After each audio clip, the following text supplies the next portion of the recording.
I don't believe that officers need to necessarily have weapons, every time they're making a traffic stop, or engaged in situations that don't necessarily call for weapons. We know that there are many other jurisdictions, or even around the world, where that is not, necessarily the case. It's not needed, and so I am very much interested in receiving. Traffic stops can actually be one of the most dangerous aspects of policing. For example, just a few months ago, 28-year-old police officer Darian Jarrett was conducting a traffic stop in New Mexico when he was fatally shot multiple times by a violent drug dealer. The killer fled the scene, leaving the officer's body on the side of the highway.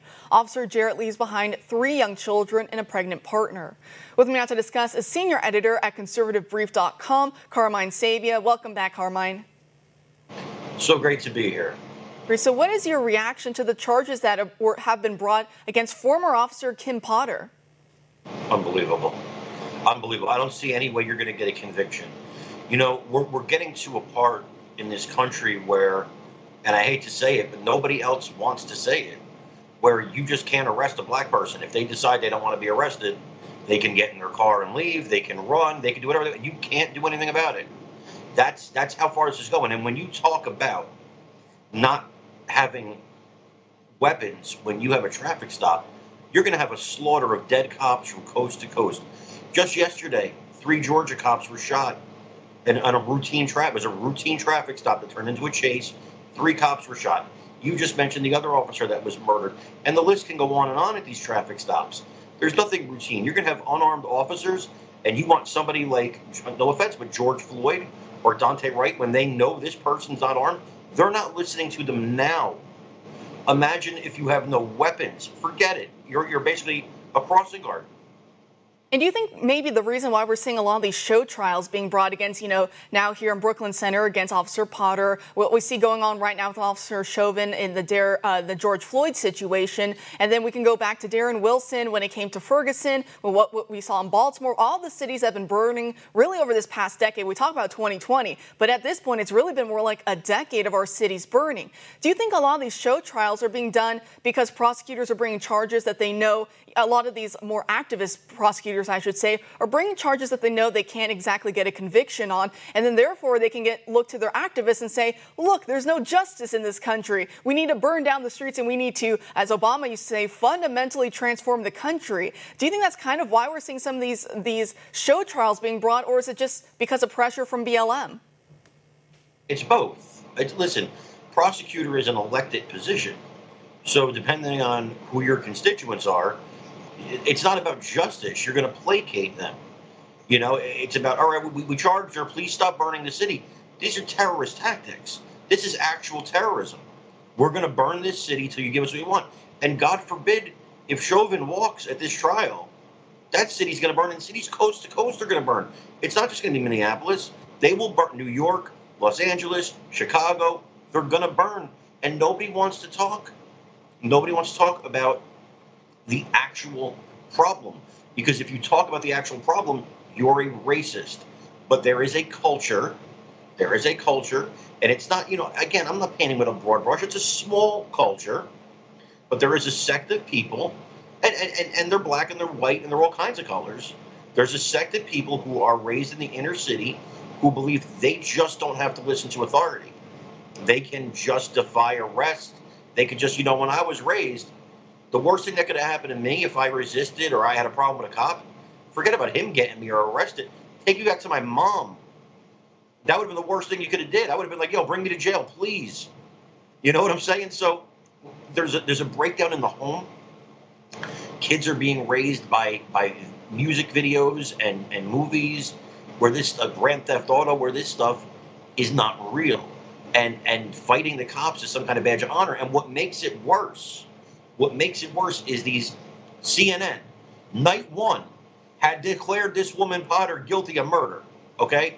So when you have this and you martyr these people, George Floyd had a state funeral fit for a pope.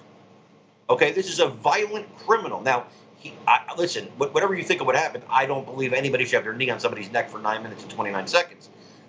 But have the trial and whatever. You made him St. George of Floyd, and that is wrong. You're making these people martyrs, and people coming up are like, hey, if I go down in a blaze of glory, I'll be remembered forever as a hero. That's a big thing when you got nothing to lose. I was raised in the inner city. I was raised in Newark, New Jersey.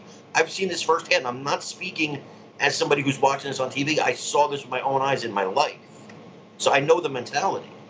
Yeah, we're telling, especially the left, what they're going to our schools, they're going into our communities, and what they're telling especially these young boys growing up, saying this is an inherently racist and evil country. And so if you get yourself a good education, if you get yourself a good job, if you marry and settle down, have kids, you're part of the problem is what we're telling young people. So then we act all surprised when they try to attack authority figures and when they don't listen to the system. When they instead turn to drugs and other means of getting money, they sell their bodies online. They do all sorts of horrific stuff our youth nowadays because, again, we're telling them if they're to follow the straight and narrow path to a good life, that's somehow being part of the evil racist system.